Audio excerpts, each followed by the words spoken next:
I'm Avery Schmitz with an episode of Chatter for March 19th, 2023.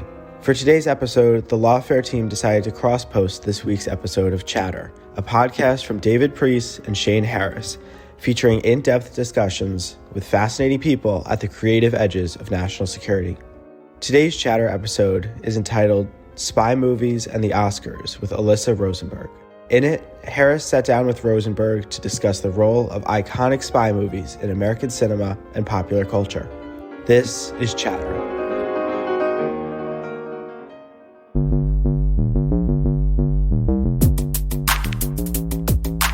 This is Chatter. I'm Shane Harris. This week, journalist Alyssa Rosenberg on spy movies and the Oscars. I think the best spy stories get at the fact that there is something sort of fundamentally immoral about the work. Yeah. You know, it is stealing, it's cheating, it's lying, it's deception. The assassination of bin Laden, like, it was a story that was sort of entwined with Hollywood from the beginning, right? Like, Dwayne "The Rock" Johnson breaks the story nationally. He knew a bunch of Marines and he tweeted it. God, I forgot that. Yeah. That's wild. I would love to see someone make a geopolitical horror movie about a foreign power that creates an app that it uses to poison an entire country's brains, right? Like, TikTok is horror movie is like an obvious techno thriller, right?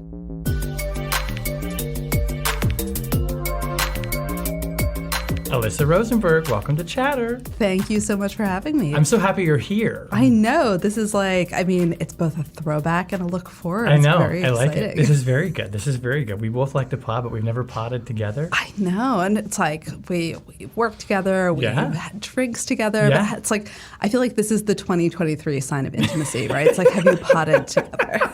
I like that. I'm going to go with that theme for the year. That's very good. So for those of you who don't know Alyssa, she is a writer at the opinion section at the Washington Post, where she writes about culture. She writes about pop culture, mass culture. She writes about parenting. She writes about gender. You have a very nice, wide portfolio. It's super fun. Yeah.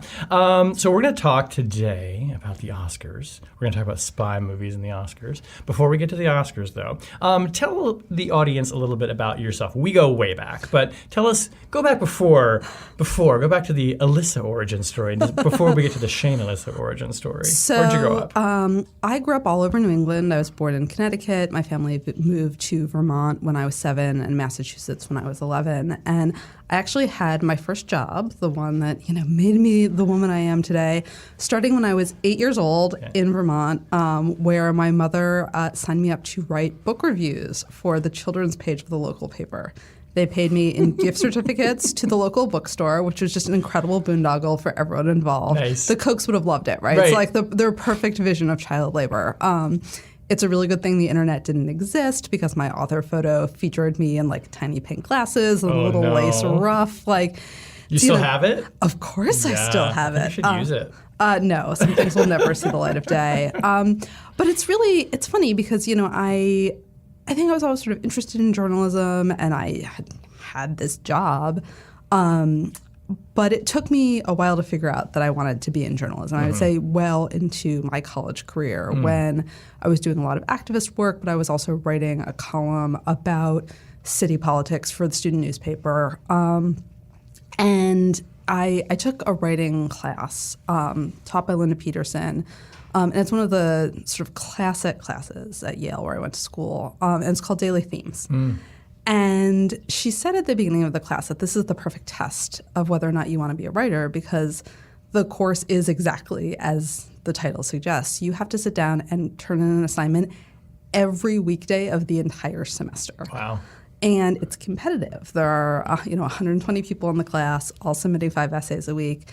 And then the section leaders would get together with the professor and pick a couple essays to be read every week. Oh, my God. So it's brutal, right? I mean, it's exactly what a bunch of type A overachieving Ivy League undergrads need to develop. 100%. But it's like if you're a competitive reporter at a major paper, it's the competition for A1, right? Precisely. And so, that was the question. Do you like writing every day when it's terrible, when you're assigned to write on one of the themes where you have no idea, no inspiration?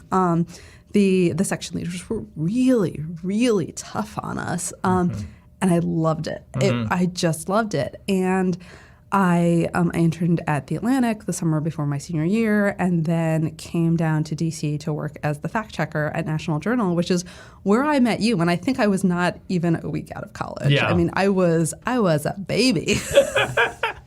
Were you excited to be coming to DC and like working in journalism in Washington? I mean, did it feel like this kind of arrival for you, or was it more happenstance? That's interesting. I mean, I think I was glad to have a job in journalism, period. My parents had lived in D.C. in the 70s, and I actually ended up moving back to their old neighborhood, like literally a block or two from where they lived. And, look, I think D.C. was probably a good match for someone like me. It was, nerdy and earnest and, had never lived in a really big city. And so I was glad to have a job, and it turned out to be a really nice fit.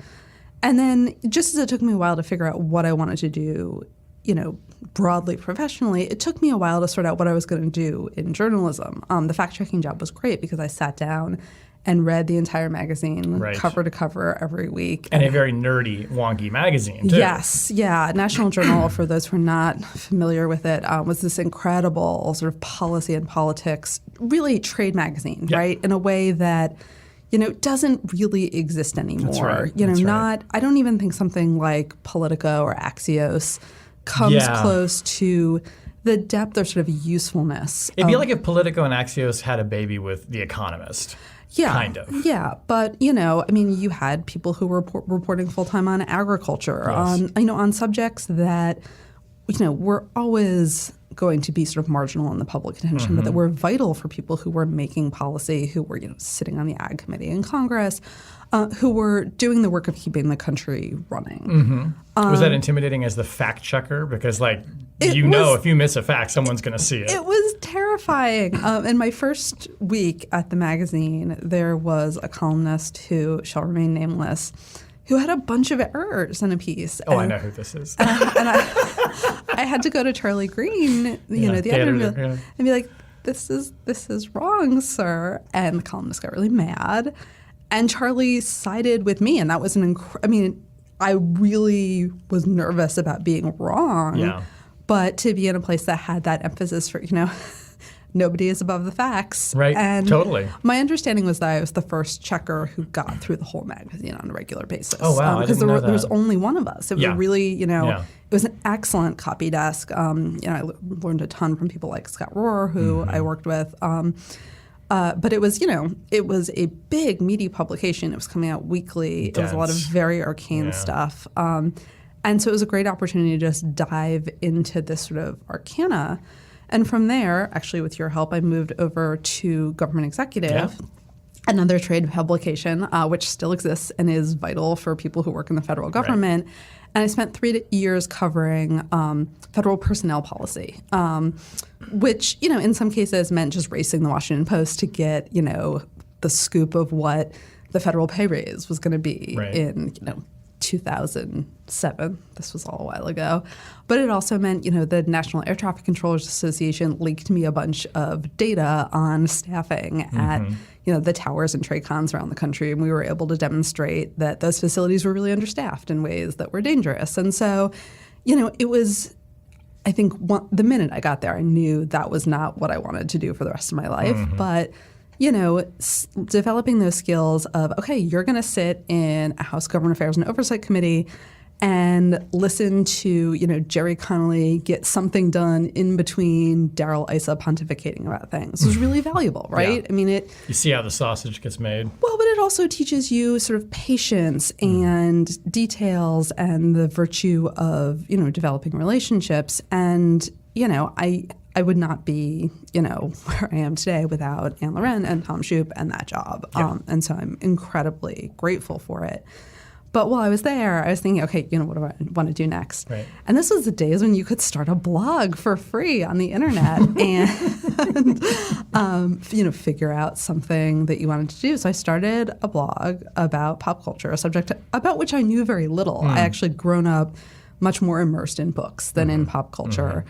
And so, I put myself on this sort of daily theme style writing schedules. Like I had to put up 3 posts a day. And, often it'd be like a music video with a couple lines of commentary, or I watched this and it was weird. But it found a following. I actually met my best friend through the blog. She wrote something really mean about something I had written, and I got in touch with her. And I have a phone date with her today as we record this podcast. So, I found this rhythm and this voice, and ended up taking that over to Think Progress when that site was still running. There was this ecosystem. I launched the blog while guest blogging for Matt Iglesias with Ta-Nehisi Coates. Again, like this tells you early days, an earlier era of the internet. Yeah. But there was this really nice sort of, almost calling it like I think the best way to describe it is sort of a link economy, right? I mean, people were sort of helping each other out, helping each other's things grow. Right. And so Matt helped bring me over to Think Progress, where I started a culture and then a spin-off sports section. And Fred Hyatt brought me over to the Washington Post opinion section in 2012. No, 2014. It would have been like 14, right? Yeah, it has to be. It has to be 2014. That's right. But you're coming up on 10 years there, yeah. Yeah, coming up on 10 years. And so it was a really interesting experience where, I was the only critic in the country working in an opinion section. And is that right? Yeah. I mean, I think there were people who wrote about culture periodically, like Maureen Dowd has always sort of dabbled in that beat. But I was the first person who's coming into it as, I'm a close reader of a text, and that's sort of what I do. And I do reporting on that ecosystem. And, it's been just an incredible home for me ever since. And, I've been writing more about parenting lately because I am a parent now. I have 2 kids under 5. They keep me very busy. One of them turned to me the other day and said, "Mommy, why can't we do crimes?"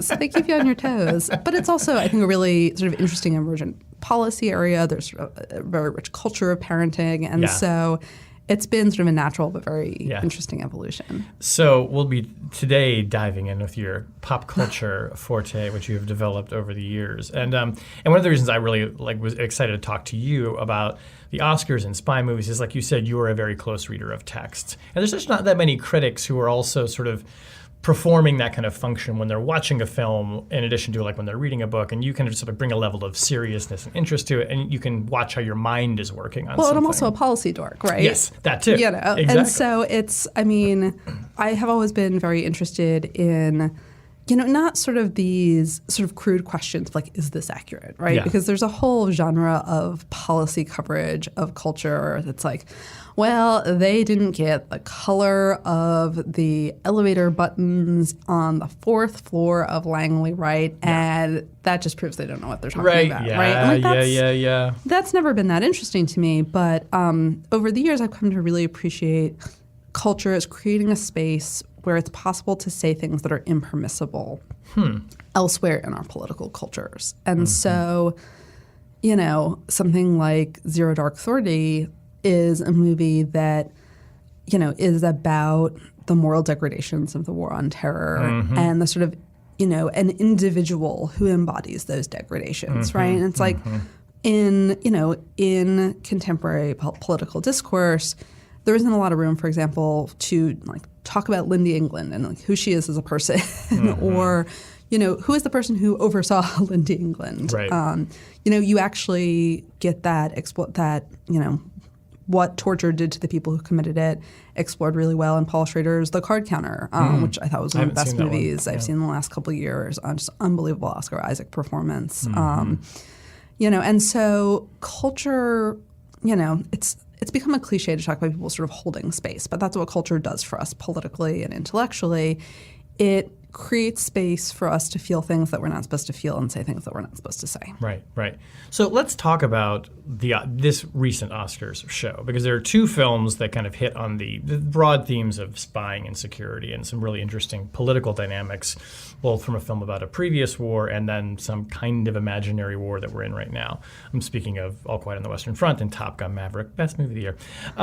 So first Lydia Tarr was robbed. Okay, also a great movie. So what did you think of the show, first of all? I just want to know what you thought of the show. I thought it was totally pleasant, right? Which is, sort of damning with faint praise, but considering that the Oscars have developed this reputation as, an entertaining train wreck actually counts as an improvement. Like, when the closest you get to stepping over the line is like Cocaine Bear giving Malala a hard time. That was a little cringy, but yeah, that was about it. Yeah, but like, that woman handled herself beautifully. Yeah. As she does everything. Yeah. I thought Jimmy Kimmel was fine.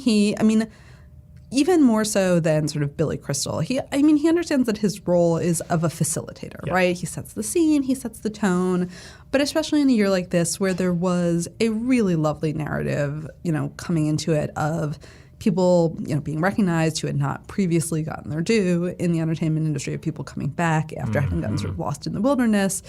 He did a really nice job of making sure that tone could persist, right? Yeah. And it helped that there were no colossal logistical snafus. Right.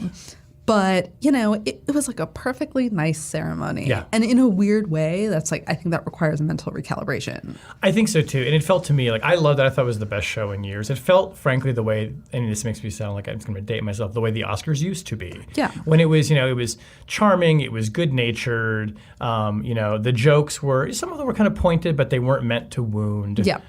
Which was such a departure, obviously, from last year, where the whole slap thing just became, both a kind of tasteless joke that then just escalated so wildly into violence. Which, by the way, it was interesting to me that he leaned into that moment so many times. I thought he would just leave it to the Chris Rock special to have the last word on that. And he just kept returning to it as a motif, which I loved. Yeah. Were you surprised by that? Yeah, and I wasn't sure. I'm not sure it was like the strongest bit of the. Yeah. They were okay. Right? They were fine. I think the L. Ron Hubba Hubba joke. That was tense. Yeah. About Tom Cruise. Well, and the fact, I have to say, I think it is a shame that Cruise didn't show up to the ceremony. Yes. And maybe he is in the process of jumping motorcycles off cliffs or something for Mission Impossible: Dead Reckoning. But on a movie like that, where you're not nominated, even where the movie's not going to win Best Picture, you show up for your technical people who are nominated, right? I was surprised he didn't show up because it did win an Oscar. And especially given the attention, that he likes to draw to the below-the-line process, right? Yes. So I thought that was less tasteful than I find him to be solely in matters of sort of promoting the below-the-line craftsmen who make his work possible. Well, particularly when Top Gun Maverick kind of is being embraced as the movie that saved the cinema post-COVID. Yeah. Show up and get your dues, man. Exactly. Right? I was really stunned that he didn't sort of like take the victory lap. Well, that movie is a great jumping off point to talk about some themes that I want to explore with you. And, two kind of big ideas for me emerged thinking about Top Gun Maverick, which I just loved, and I think everybody had a great time watching it in the theater. And like Top Gun was a very formative movie for me as a kid, both because I wanted to be a fighter pilot and when I saw the men playing volleyball with their shirts off, and it was like, whoo, both these things are interesting. So it just looms huge in the public consciousness. And to your point about culture being this like space that we create, it's got a mythology around it. But one, it had a lot of controversy going in because the movie was edited to be more amenable to basically Chinese censorship so that it could show in Chinese movie theaters, which are a huge part of the market. And the other is that the villain is never really specified, right? It's just sort of like North Chiranistan. Yes, right? the fill in the blank Istan, which honestly is a convention in more action movies than you would think. Is that because of the Chinese sensitivities? Well, I think it's not just the sensitivities about China. I think it's not just the Chinese sensitivities. I think it's the internationalization of the movie market, right? It's not only do you not want to get yourself kicked out of any given potential market by saying like you're the bad guys. It leaves everyone free to project their sort of nationalist prejudices into who the bad guy is, right? And you never see the faces of any of the fighter pilots either. You don't have a sense of who the leadership is. Visors. Yeah. They're just bad. They're just the bad guys. Yeah. And so, I think that is both very convenient for the entertainment industry's increasingly global bottom line. But it, to a certain extent, it also speaks to contemporary American security culture where, in the wake of 9/11, all of a sudden it's like, well, this area is really strategically important. Like, there's, people from this acronym group, popping up in this part of the Horn of Africa, and now we're really concerned about that, right? Mm-hmm. I mean, I think it's driven much more by Hollywood's economics, but don't you think it's sort of accidentally a real reflection of the sort of confusingness of U.S. foreign policy in a non-great power era? I think so, because if you look at, Top Gun was such a binary. We were fighting the Soviets, Yep. right? And it was the MiGs, and it was all clear from the beginning, and it was this complete construct that everybody who saw that movie understood. And while nuclear weapons never come into play, which was sort of an interesting facet because that movie comes out at a very fevered point in the Cold War, it was us fighting the Russians, and we understood that. Whereas you're right, this movie, you could make the creative argument for making it a vague enemy, even if there weren't all of the international market sensitivities, precisely for that reason, because it kind of captures the threat of rogue states, the threat of rogue nuclear weapons, things we can't see, things that are really hard to detect, places that are really hard to go, all of the contours about the war on terror and the sort of post 9/11 kind of asymmetric environment where cyberspace gets into this too, where it's not just we can fight the Russians, we can dogfight them and win. It's all of these variables are in play, which I kind of loved how, in the movie, they set it up, right, as this crazy obstacle course he has to go through where it could fail at every point. Well, and that's also very video game inspired, right? Inspired, right. But it's also interesting that it's a movie that attempts to argue both for American technical superiority and for the superiority of American human capital, right? Yeah. Because it's ultimately the human skill and a training program that brings in an idiosyncratic group of people and makes sure that they have the same sort of knowledge base and instinct base, but can just deploy it in their own ways. Yeah. That's more is the decisive factor. Because they have to bring in Tom Cruise too as sort of this. He is now the veteran, and he is going to, show the young whippersnappers. But he also has to confront, his own guilt over Goose's death, his penchant for, secrecy and sort of dishonesty in dealing with Goose's son. Mm-hmm. He has to improve as part of the process as well. Yeah, I was actually very pleased to see it nominated for a screenplay award, adapted, because I thought, even though it's a little weird to say it's adapted from the previous movie, it's we call that a sequel. But I thought the story was great. I thought it was beautifully constructed for many of the reasons that you just pointed out, which is not something I think that we're used to seeing from action movies. Many of them are great. I think The Hunt for Red October is a near perfect screenplay. Love that movie, as listeners know. But it was nice to see a movie like this where there was real creative effort put into making it something more than just a movie with very cool planes flying around. Yeah, and it's it's not a complicated story, right? It's very simple, but it's artful. It's it's a classy picture. Yeah, it right? is. It is. Is it? Do you think that the argument that Top Gun Maverick saved the box office is overblown, or is that a real thing? I think that moviegoing is a habit, right? And for most Americans, it's not a habit they indulge in very often. And what was really dangerous about the pandemic, from a cinematic perspective, is that it breaks that habit. I'm someone who, I go to the movies generally at least once a week, in a theater. And, part of what was so bizarre about that first year of the pandemic for me,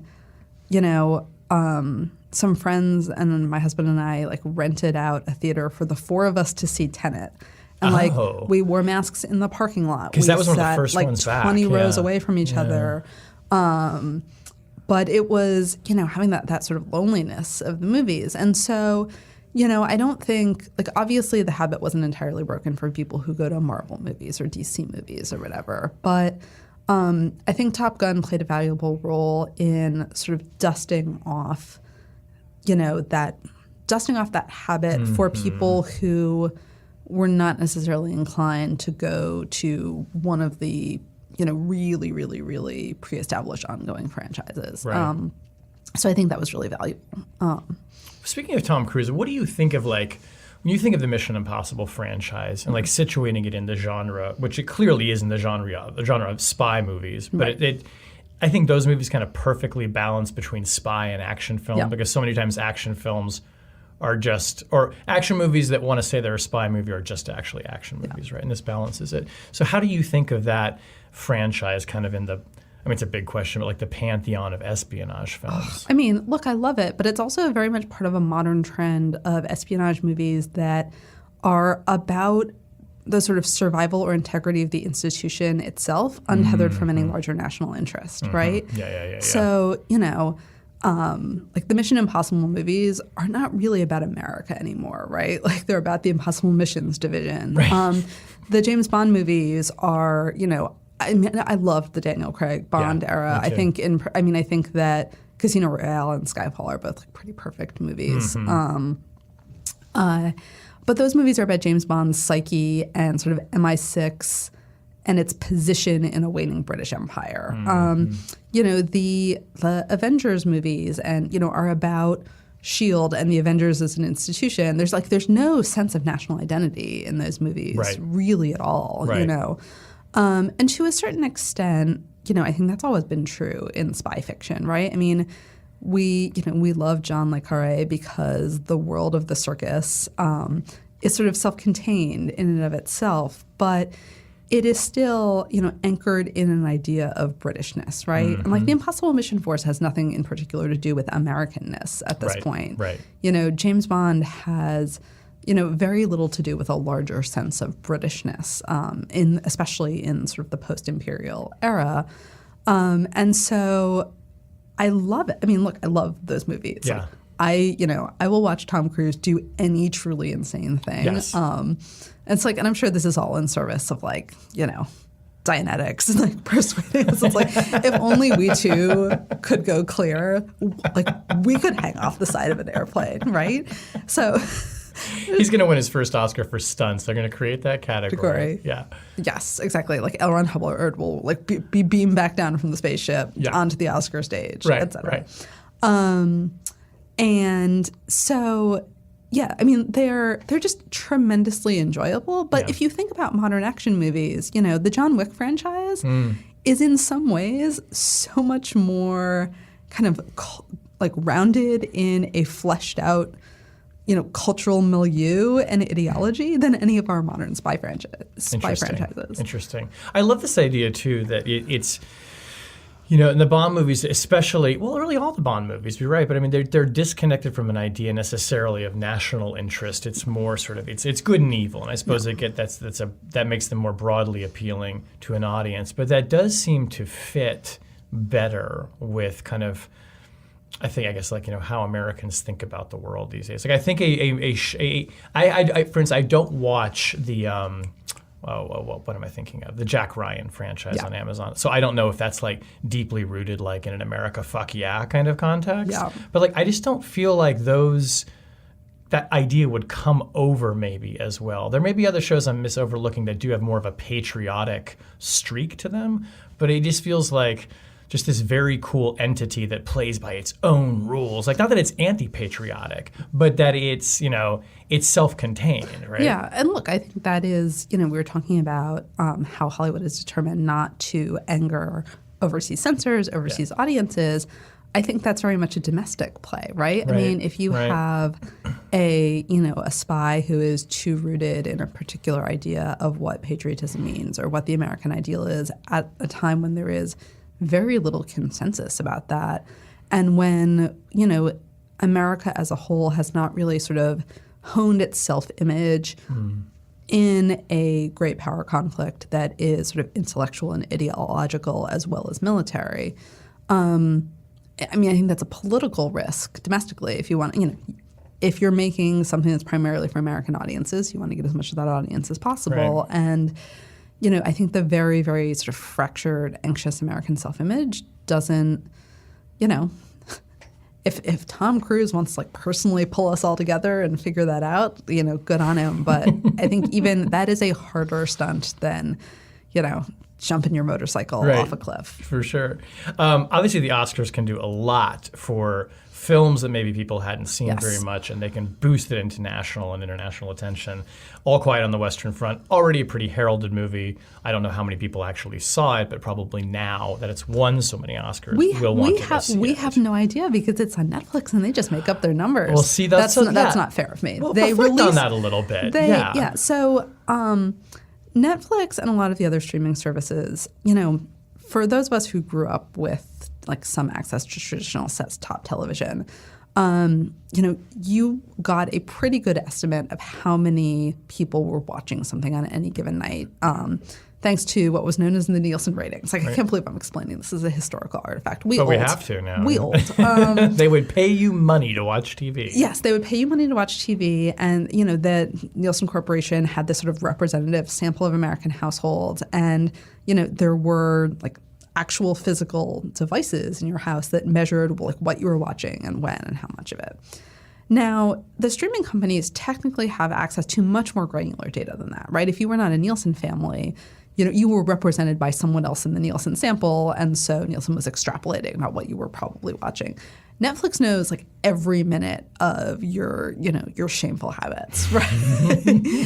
But Netflix and the other streaming companies don't release X million people watch this show. Instead, they release, X million people watch the first 2 minutes. Or, this season was watched for, 47 million cumulative minutes over 31 days excluding Wednesdays, right? And so there, our sense of what anyone is watching at a given time is incredibly fragmented. And I think that, I think the atomization of mass culture, thanks to streaming, is honestly kind of a social problem, which is a totally different discussion at some point. But, so I have no idea how many people watched All Quiet on the Western Front. Like I understand that it was kind of beloved of the craft guilds. You could see that in the precursor awards running up to the Academy Awards. But I have no idea how many people actually watched All Quiet on the Western Front. It's such an interesting reflection, too, on the way people are watching. Because so I stumbled on that movie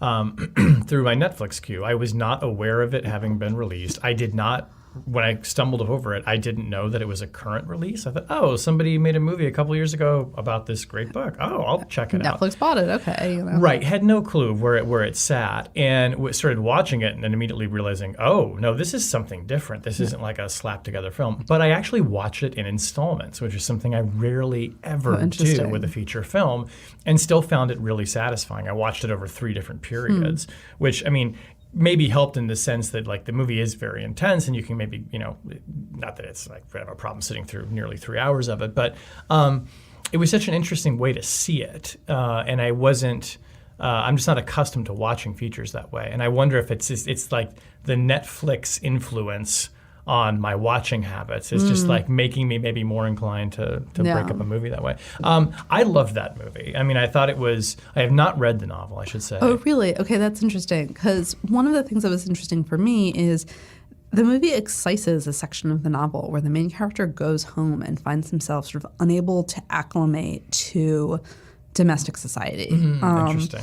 And trading that for the sort of intercut sequences, which are also not in the novel, of the German negotiators sort of finalizing the ceasefire that ends World War I, it's geopolitically interesting, right? Yeah. It's, when you have Daniel Bruhl come in as your lead negotiator and he's all sensitive and handsome and German, right? It's sort of exculpatory. It's like interesting. Y'all started this thing. Like right. This is y'all's expansionist problem, right? It's right. But Daniel Bruhl's so dreamy and he wants to end the conflict. Right? So nice. He just has a way out. Yeah, exactly. And so that the decision, not that the movie is removed from the question of human suffering. In fact, it arguably sort of revels in it. Yeah. But it moves you away from the sort of social cost of the war for Germany, right? Because, there are, you have a generation of people. It's not just that, you have an astonishing proportion of young German men who die in the First World War.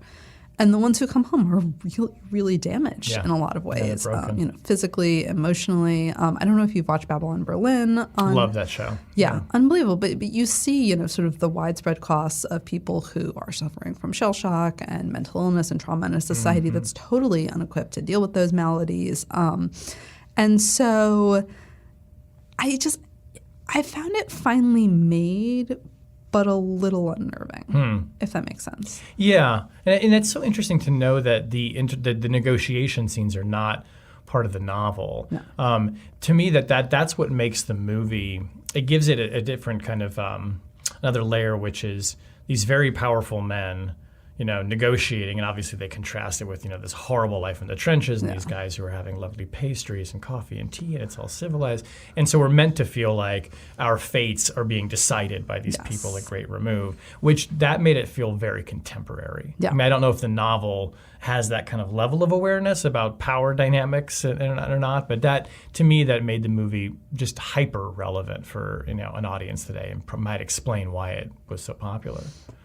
Maybe. And visually, as a war movie, it's incredible. It's the most movie, right? Oh my God. I mean, there's a joke that my friend Peter Suderman likes to make that the award for best sound is traditionally awarded to the movie with the most sound, and this is very much a case of like All Quiet on the Western Front is perhaps the most movie. Yeah. I think it felt very much in the Saving Private Ryan vein to like pull from another Oscar-winning war film where. Not that, well, I should back up on that. When Saving Private Ryan came out, I loved that movie. I do kind of buy the Harvey Weinstein argument that it's two movies. It's like the first movie is 28 minutes of the first scene and then the rest of the movie. And I like both of them except for the ending is too schmaltzy. But there was something about when that movie came out. Yes, it felt important because it was showing violence in war in a way that hadn't been depicted before and it was honest. There was also something that felt a little gimmicky about it. And like that's just like a very cynical read maybe on my part because I think like even D-Day survivors looked at that and they were like, I can't watch this. This is too accurate. But that did kind of mark a moment, it felt like to me in movie making with war movies where if you're going to do a war movie, like it has to be hyper realistic. There has to be like the guy carrying his arm that just got blown off, right? It can't just be people flying through the air and falling over when they're shot. Yeah. Did you watch 1917? I did, yes. Yeah. Really fine lead performance in that too. Yeah. That might actually be superior to the one in All Quiet, but they're both strong. Yeah, but I think that did we cross a threshold, do you think, like with Saving Private Ryan, Probably. where all those movies have to be that way? Yeah, and to a certain extent, it's, there's the technical capacity to do it and to, filmmaking is a technical business, and we haven't really talked about Avatar at all, not quite on theme, but, you start getting these people who take these swings to make things possible, right? I mean, Gone with the Wind, whatever else you feel about that movie, the Battle of Atlanta sequence is, for the time, an incredible technical marvel in showing the horror of the aftermath of a battle. Saving Private Ryan is, obviously immersive about combat in a way that something isn't before. And so, I don't think All Quiet really reinvents anything, but it does it quite well. Yeah. It gets to the question, too, that I want to go back to something you raised earlier, which is this whole notion of accuracy, right? It's particularly in the spy genre. And, I think a lot about this because I write about intelligence for a living. I've been doing this for 20 years. And, I can point out all the things about Homeland that are not how things work, right? Or I can watch a movie and say, like, that's not the way. You made the kind of the joke about whether the elevator button is the correct color. So what do you think? I mean, when you notice something that is inaccurate, does it disrupt your enjoyment of a film, or is that kind of beside the point to you? That's really interesting. I think it often depends on how the inaccuracy is being used, right? I mean, if it's a technical detail, it doesn't, for example, in The Last of Us, saying it's like this mountainous region is like right outside of Boston. It's like, come on, I'm silly. Like that's goofy. Like, right. It's like, you got to drive further to get to the Berkshires, and they're the Berkshires, right? Like, they're not the Alps. Right. And so, I think I periodically find it distracting. I think it's sort of what is the purpose? There's a difference between an error and a distortion, and what's the purpose of the distortion, right? So, I think a lot of people found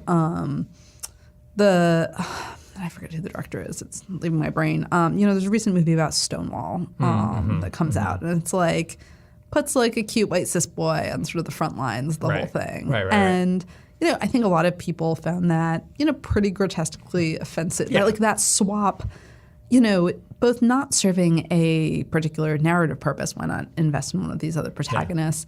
And sort of politically squicky, right? It's like, and also, we don't need to do that now. Like, we know what the real story of Stonewall is. And this is a make it. recent movie, Yeah, right? Exactly. Like, this is not lengthy. And so, it's sort of like what I was saying earlier about art being a place where we kind of say unsayable things. And, art can be used to that end to lie too, right? To distort.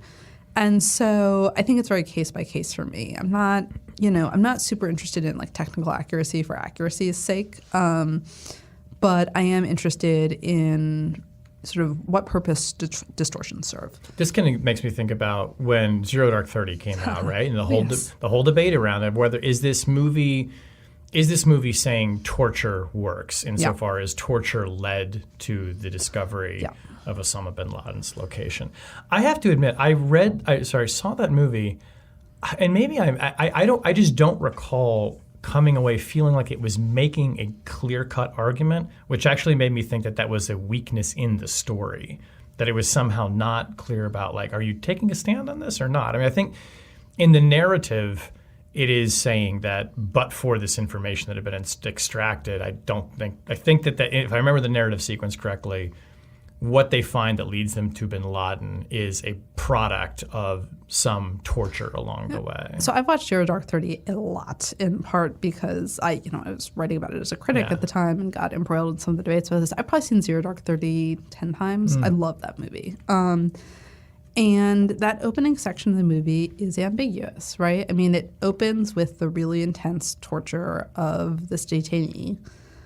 But he starts talking not after he does not break in a torture session, right? He doesn't start like spilling out information. He begins to cooperate after the torture stops. There's a scene where I think he's like peeling an orange or something. Yeah. And like he's out in the sunshine. It's, and I think the movie is ambiguous on that score, right? I mean, does he respond because the torture made him receptive to kindness by the people who had imprisoned him? Does torture not in fact work? And in fact, like this other, this other approach is what was ultimately successful and important. I don't know that I necessarily see that as a weakness of the movie necessarily, because to me, Zero Dark 30 is a larger argument about self-inflicted moral injury, right? And to a certain extent, it doesn't matter whether it worked. What matters is that we convinced ourselves that this kind of self-inflicted damage was necessary. We, our leaders asked people to do this on our collective behalf. And those people did it instead of saying no. And, Jessica Chastain's character is destroyed by the experience. Right. And you're left to decide whether that was worth it for her or for anybody else. I don't know. What was September 11th like for you? Where were you? Oh gosh, so I mean, it was weird because I was actually on vacation. I was working at Government Executive for our mutual friend Anne Laurent, and I remember it was the first like proper vacation I had ever taken as a working person, as a working professional. And so I went out to LA and was visiting friends, and I was actually out in Palm Springs on 9/11, and it was this completely like out of body feeling because it was happening in part where I lived, and also all of my colleagues were immediately jumping in and covering it. And it's kind of a funny thing to think about now, but like we didn't have super easy remote internet access in 2001. Yeah. Like I had to go to an internet cafe to try to check my email and try to stay back in touch. And so it felt like it was happening far away and that I was kind of missing out on the story. Now, that passed in 4 or 5 days, and I got back and was thrown into writing about it. But, that was the event that put me on track to be a national security journalist, because I was writing about the technology industry and technology and government.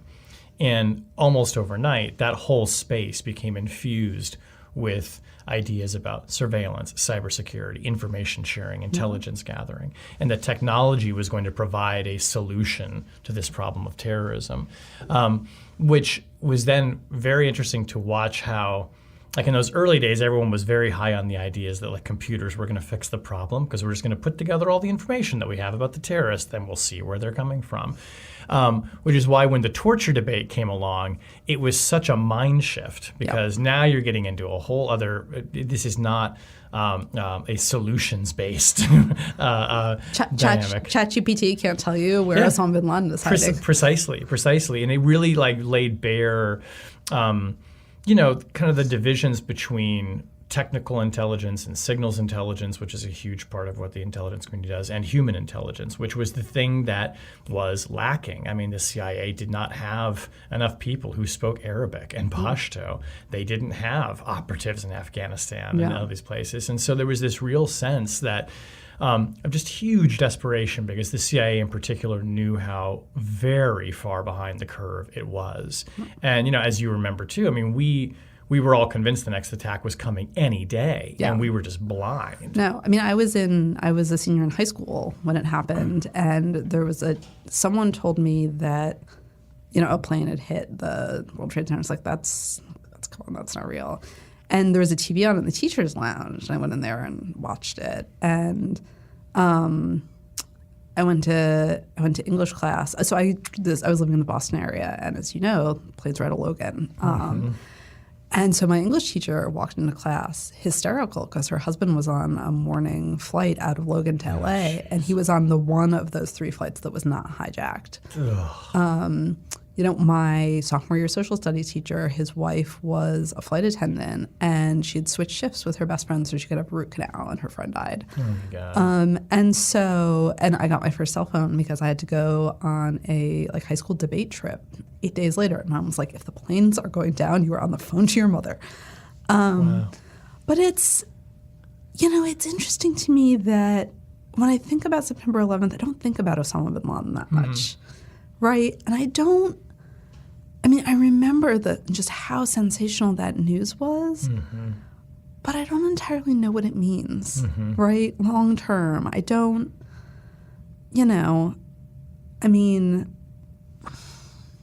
and so to me, in some ways, Zero Dark 30 becomes a greater movie with distance because, at the time that it came out, the assassination of bin Laden was still, sort of fresh and I feel like it's so tacky to say that it was exciting, but it was exciting. Oh, right? and the filmmakers got incredible access from the CIA because the administration was falling all over itself to tell this story to every journalist and to a filmmaker of Catherine Bigelow's renown. Well, and look, it was a story that was sort of entwined with Hollywood from the beginning, right? Like Dwayne "The Rock" Johnson breaks the story nationally, right? I mean, people forget about this, that he knew a bunch of Marines and he tweeted it. Is that how it broke? It's like him and our mutual friend Keith Urban. Oh, no way. Yeah. It's like, this is what, it's like Dwayne Johnson is like, we got bin Laden, people. God, I forgot that. That's wild. And so it's, it's a story that is by nature cinematic, that, is tied up, ends up incidentally tied up with Hollywood. But I don't know what the assassination of bin Laden means to me today. Yeah, and to me, you're putting your finger on something too, which has always been interesting to me, which is that there really aren't that many movies about 9/11. No. I mean, there are very few movies that are directly about 9/11. I would think World Trade Center, the Oliver Stone film, which is kind of terrible. Yeah. There's the incredible documentary by the French filmmakers. There's Flight 93. Right. Yeah. Flight 93 is actually might be, it's so good just on its own that I wonder if maybe people thought we're just not going to do it. Yeah, but also movie. That's a movie I don't think I can watch. I haven't actually watched that movie. I don't think I can. It's really hard. It's really, really hard. Although it's incredibly tastefully done, but it's really hard. But it's you're right. It's not an event it's not an event that it gets portrayed in film a lot. I mean, it's kind of adjacent in some ways to certain stories. But Zero Dark 30, I mean, to kind of go back to the America fuck yeah thing, I mean, it's not to say that that movie is triumphalist, because as you point out, like the Jessica Chastain character, who is kind of this It ends with her amalgam. weeping. It ends with her feeling empty, right? Yeah. I mean, it's, she's kind of wrecked by it. And I think that there was an interest. I mean, it was a movie. Look, I love Catherine Bigelow. I think she's incredible. I think The Hurt Lockers, maybe, I don't know. It's a less flawed movie, but it's a less great one. I agree with that. And, I think there was an interest in promoting the synergy. It was very much a product of, it was released, inevitably alongside these other conversations about the war on terror and about, bin Laden's death specifically. But it really, the reason I say that I think it gets greater with time is because I think that that sense of moral ruin and emotional hollowness was very ahead of its time, right? I think that it was discussed as a product of its time, but made, if not for eternity, sort of for the long term in a way that I think the immediate discussion about it couldn't quite capture. Yeah, you're making me think too that, I mean, Zero Dark 30 is in some ways, it's a superb spy movie, right, for that period. I mean, it's wonderful in that also it's capturing the CIA at a moment where it becomes a paramilitary organization, but it's also dependent on the human tradecraft of intelligence gathering. They show that really, really well. But as you put it, like the emotional and hollowness, the way that it destroys her character and empties her out, that's kind of what happens to George Smiley in many ways, right? And Tinker Tailor and in the Le Carre. And I mean, I think one of the reasons, I think the best spy stories get at the fact that there is something sort of fundamentally immoral about the work, and that the people who are masters of it, at least in fiction, are themselves unusual in some way, right? I mean, you have the total sort of remorseless dedication and kind of non-personness of Jessica Chastain's character in Zero Dark 30. In Le Carre's George Smiley books, you have this person who has this unbelievable capacity to take pain, as represented by his wife Anne's infidelities, but also this ability to be unbelievably patient in the long game to achieve this victory over Carla. Again, he's someone who has a different sort of threshold for personal dignity and his willingness to sacrifice that. And it's what makes him, queasy, but so watchable. And I think Gary Oldman embodied that so amazingly in the semi-recent Tinker Tailor Soldier Spy adaptation, which is just so unbelievably satisfying. It's such a great movie. Right? And part of what's amazing about that is that the arch spy ends up being the person, like not the person who is most genteel, not the person who is sort of best at like blending in his environment or whatever. He's the invisible man. He's the man in the gray flannel suit. He wins by being the most self-abnegating, right? And I love that I think people who love to sort of bash on Hollywood and it's all of its moralizing, and Hollywood does make lots of moralizing, preachy films. Spy movies are the place where they can really embrace the immorality, like you said, of what espionage really is. I mean, it is stealing, it's cheating, it's lying, it's deception. Now if it's done in the name of your side, we feel better about it. But Michael Hayden, the former CIA director, I mean, he's talked about this before. He said, like in documentaries, he said, we steal secrets. That's our job. We're thieves. And it's such a richer terrain as a writer to play in than trying to make everybody about fighting the good fight, which those are satisfying stories. But at the same time, the glamorization of immorality plays a moral role in society, right? I mean, by making the case for the continued necessity of this level of immorality, what do we countenance? What do we? Right. You know, and in a way, sort of the more nuanced and serious you are about it, the more successful you are at that moral end, right? You know, I mean, I think something like Breach, which is, you know, a movie that, you know, I think is really successful in part because it's so mundane, right? And Chris Cooper is so queasy as Robert Hansen, right? I mean, that's a movie where that's really sort of radically deglamorized. And, you know, Ryan Philippe, who I think is not, you know, typically treated as a great actor, gives an incredible performance as someone who's just like, who's being asked to do something that is both necessary and just sickening to do over and over again. Because he's spying on his boss, basically. Well, and he's not just spying on his boss, but he's trying to sort of ingratiate himself with this person who is unpleasant, who is socially awkward. You know, and the whole framework of the movie is just grubby and gray. It is, you know, sort of the essence of its color palette. And so a movie like that, you know, I think gets at it both, you know, like Robert Hansen needed to be caught, but, you know, the system that he needed to be caught in part because he exploited the system that we've set up to, you know, to do bad things on our behalf. It's, you know, that movie is just about the sort of ultimate Matryoshka doll of intelligence. Yeah, it just there's always a layer where it's like you're doing something bad because you're doing something good. Totally. So you need to do something bad in order. It's, you know. And there are like shows that have done this so successfully. I think of are like The Bureau, which is marvelous, and The Americans. I mean, maybe The Americans is even the better example. I mean, I did you watch the whole series? Yeah. So when we got to the end of that, we've had Joe Weisberg on the show before, who created the show.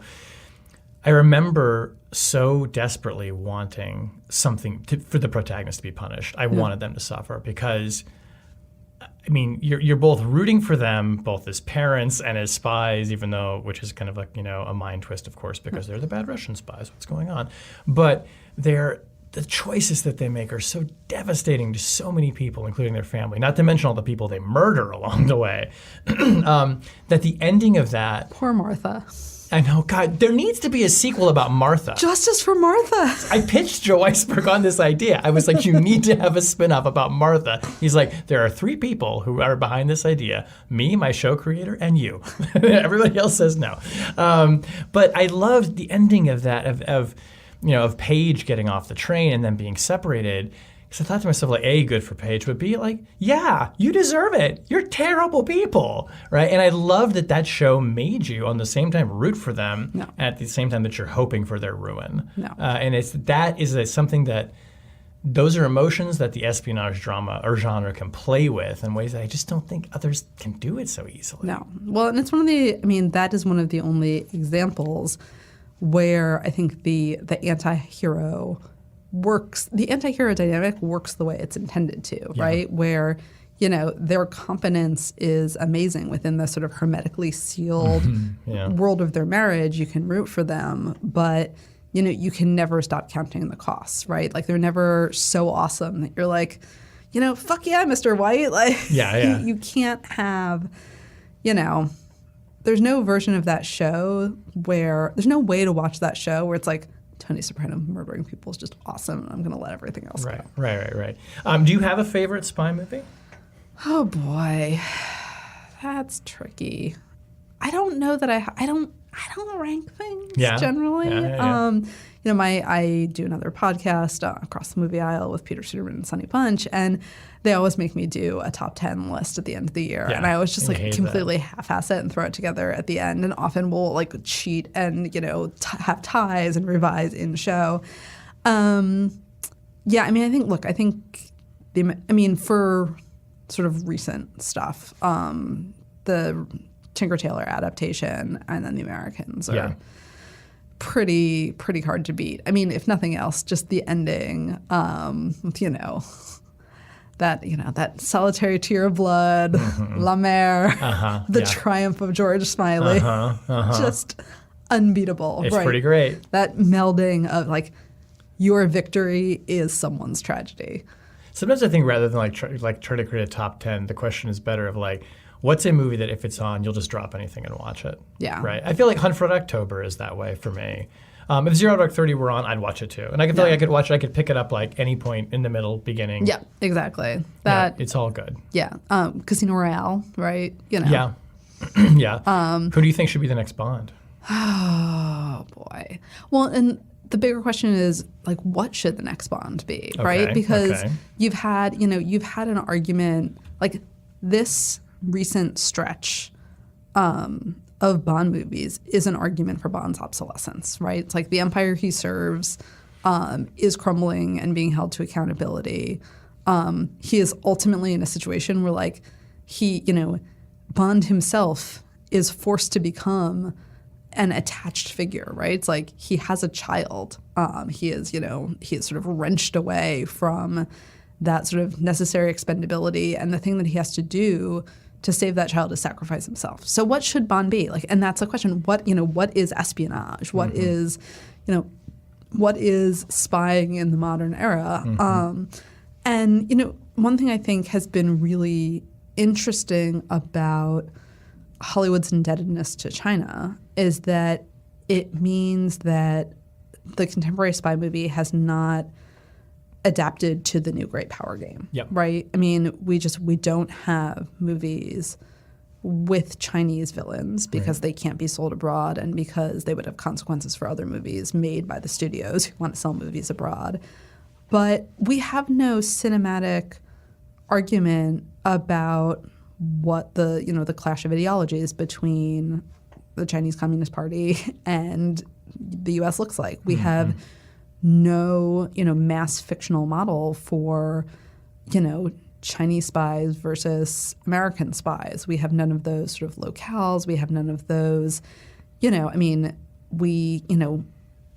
even, to the extent that there is a vision of, a playing field that includes, Africa or South America or any of the places where sort of Belt and Road efforts are happening. It's like, here's a location flashed randomly on the screen at the beginning of a Bond movie or an Avengers movie, or, it's American pop culture has not adapted to the new circumstances. It is silent on this subject. Right. And, to a certain extent, I think that's because, we don't have sort of national events like the Berlin Airlift that have clarified the differences in national approaches, right? I mean, if you look at the coverage of Chinese couples who aren't having kids, the reasons that they say they're doing it are literally indistinguishable from what American couples say about making the same decision. Like, we don't have those contrasts sharply delineated and part of our conversation yet, even though that sort of seems like where this is all heading. And Hollywood, a different version of Hollywood, could be a place where we work out some of those questions. Do you think it's likely that that's going to happen? And B, will that look like some filmmaker or studio just saying, you know what, we're going to make a movie that is never going to show in China, but we're going to make something that was reflecting the conflict as we see it? Because we all Americans, to a great degree, and particularly people of our generation, experienced the Cold War through movies, through popular culture. That's how we interpreted what was going on. Yeah, and I mean, Netflix has never competed in China, right? They just decided that was not worth their while. They submit to censorship requests from a lot of other countries like India, Saudi Arabia, et cetera. But they're sort of the place that could do it, although given the sort of issues with their plateauing subscriber growth, we'll see where that happens. But I would love to see someone make a geopolitical horror movie about a foreign power that creates an app that it uses to poison an entire country's brains, right? Like, TikTok is horror movie is like an obvious techno thriller, right? Like, it's like it's like this app convinced like all American teenagers that they have like tics or eating disorders or whatever. Right. I would like, what does American spycraft, what does the Great Game look like when it's American and Chinese spies playing in Nigeria? I have no idea. I would be super interested to watch that, right? Right. It's like, does the American political system and the freedom it offers have the kind of appeal that it does, that, for Chinese spies? at a time when the regime has, dramatically raised standards of living and where the U.S. has been through like the Iraq War and the financial crisis. I mean, these are questions that, if explored on film, would help us work out our self-image. Yeah. And there's an extent to which, it's not like Hollywood has ever been high-minded when there are not really profits or something to be made of it. But, I would like to see the entertainment that comes of working out those issues, because it's probably a conversation we could stand to have, right? Yeah. I mean, for the love of God, like you have the only good thing that Donald Trump did was like the creation of the Space Force, right? Right. Because like there's going to be great power competition in space in our lifetimes. Yes. Like that's going to be a real thing, right? I mean, how do you not have someone doing comedy that's like about the Chinese balloon, right? Of course, it's so perfect, right? And it's like we could have like dueling space satellites in our lifetimes, and the greatest special effects machine in history isn't taking advantage of this stuff. Like, come on! And it's amazing to me that we have there is a show about the great power battle in space, but it's for all mankind. It's an alternate history about us and the Russians. Yeah. The actual battle in space would, of course, be about the U.S. and China. I mean, it's playing out right now. Yeah, well, and you can get some of this stuff. I mean, Kim Stanley Robinson's Mars trilogy. One of the things that's really interesting about it is that it just assumes that different countries will be very important in this kind of great power conflict in space. When he wrote those books, China's totally out of the equation. You end up with a bunch of, Shinto Japanese settlers and the Swiss parachuting in and being we're just going to mediate for the entire galaxy, right? It's you have big, corporations, but, these questions are interesting, right? It's what happens if, a culture that's not American ends up settling Mars? What happens, what does space warfare actually look like? What does the great game look like if the competition is to do we get carbon out of Congo's forests or keep it in the ground, right? They're just, I don't know the answer to any of these questions. Yeah. Pop culture could help us sort it out and have a lot of fun doing it. And I think so too. And I think it's going to take some journalists probably covering a lot of this and people who've worked, frankly, ex-intelligence officers probably writing books about it to start explaining the storylines to people in Hollywood who themselves, I'm sure this is as opaque to most people as it is to your typical Hollywood screenwriter. Yeah, but it's not like some of this stuff hasn't been covered, right? I mean, True. The Wall Street Journal had a big piece recently about how a lot of the Belt and Road infrastructure that China has financed and helped build abroad is falling apart because it's terrible. Right. And so, how about something about a dam that's about to, you can do a set piece with a Belt and Road dam that's about to fall apart, right? There's real cheap and easy opportunities for pro-American propaganda on the ground. Somebody's going to pick this idea up and hire you. I consult for us? Put you on a USAID contract on the slide. Do you want me to just I will read the newspaper for you for money? Right. Sure. It's like The Player. It's like Robert Altman's The Player, right? You just read the newspaper. All the stories are right here. Why do we have a writing department? Exactly. I love it. Exactly. So our tradition on Chatter is that our last question is I reach in here to the Chatter box, which is here live and in person. And I'm going to ask you a pre-written question selected at random. Oh, my gosh. There we go. Okay. All right. Oh, this is actually a good one. Okay. This is a good one for you, I think. What common misperception about your profession or specialty makes your blood boil? Well, let's talk about opinion journalists specifically. Okay. Because I think there is a sense that, it's just a job where you sit around and spout off. Right. And I think, and there are people in the profession who do that. But opinion journalism is full of curious, insecure weirdos, right? And to a certain extent, it's one of the best jobs on the planet because you can be I'm curious about this thing. I want to go down a rabbit hole. You don't have to be tethered to events that other people are controlling. You can just say I'm really interested in how you teach kids to read, or I have gotten interested in this period of American history that people don't pay a lot of attention to. And I think the stuff that people read in opinion journalism is sort of overwhelmingly about politics. And that's a shame because there's, some someone like Jessica Gross is doing really interesting work on motherhood and middle age at the New York Times. Opinion journalism also takes place at places that are not just the New Yorker, right? So, or at the New York Times or the Washington Post. So, Amy Davidson Sorkin at the New Yorker, writes these incredibly sort of elegant, crisp opinion columns for Talk of the Town that are just a pleasure to read and sort of, a perfect example of the form. And so I think the idea that opinion journalism is all about politics and the idea that it's like, a bunch of people sitting around with like their shoes on the desk being like, all right, folks, let me tell you what's what. Right. When in fact it's a much weirder and more expansive field. Yeah. And that's one of the reasons it's really fun to work in it. Well, and one that I think after people listening to this conversation will appreciate is one in which, the writers like you are immersed in their subject. You're doing the work. Your reporting is, and at least on these subjects, is going out. It's seeing these films 10 times. It's thinking about them. It's talking to people about them. Or it's going to the National PTA Legislative Conference and being like, there are a bunch of people who are like feeding hungry kids in Utah and handing out Narcan in Montgomery County. And it's like, it's reporting can be really grim and depressing, but it can also just be a kind of, it can be delightful and surprising. Yeah. Yeah. Well, your work is always those things. And this has been a delight as well. Alyssa Rosenberg, my friend. This was fun. Let's do this again. Anytime, Shane. Anytime. Movies, aliens, you name it. All right. Thanks for coming. Thanks for having me.